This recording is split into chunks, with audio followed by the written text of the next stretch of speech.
Two be verb. To be verb কারা? খুব ভালো করে খেয়াল করেন। Am, is, are, was, were, be, been, being, তাই না? এগুলো হচ্ছে V1, এগুলো হচ্ছে V2, আর এই যে বিন এইটা হচ্ছে V3। এখন এই বিভার্বগুলো am, is, are, was, are, be, been, being, এই বিভার্বগুলোর তিনটা ব্যবহার। এই বিভার্বগুলোর কয়টা ব্যবহার? তিনটা ব্যবহার, অর্থাৎ তিন ধরনের বাক্যে ব্যবহার হয়। এক হচ্ছে কন্টিনিউয়াস টেন্স গঠন করে।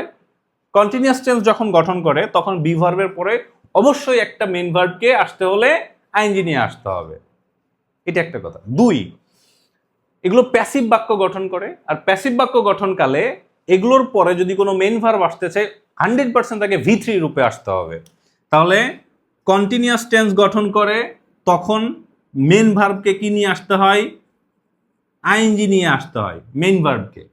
আর প্যাসিভ বাক্য গঠন করে তখন মেইন ভার্বকে কি নিয়ে আসতে হয়? V3 নিয়ে আসতে হয় বি ভার্বের পরে।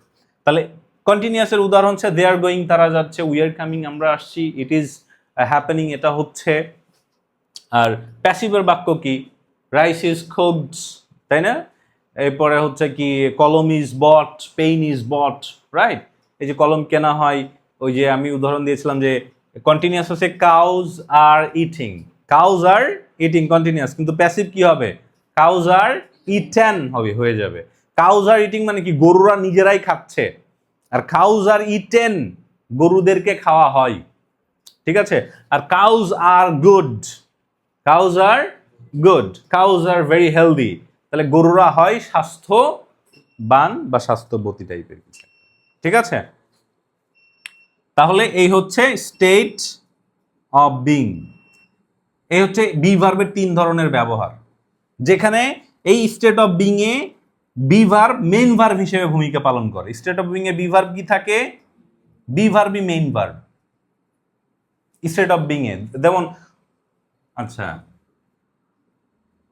কাউজ আর ইটিং, এই বাক্যের অর্থ কি? গরুরা খাচ্ছে, কন্টিনিউয়াস, আইএনজি এসছে।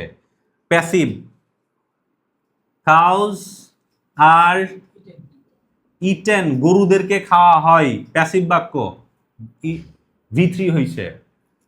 আচ্ছা, এরপরে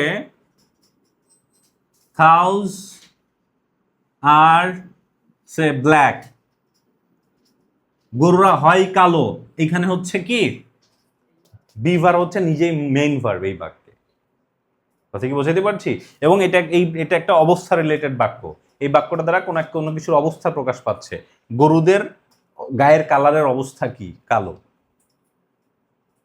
কথা বোঝা গেছে?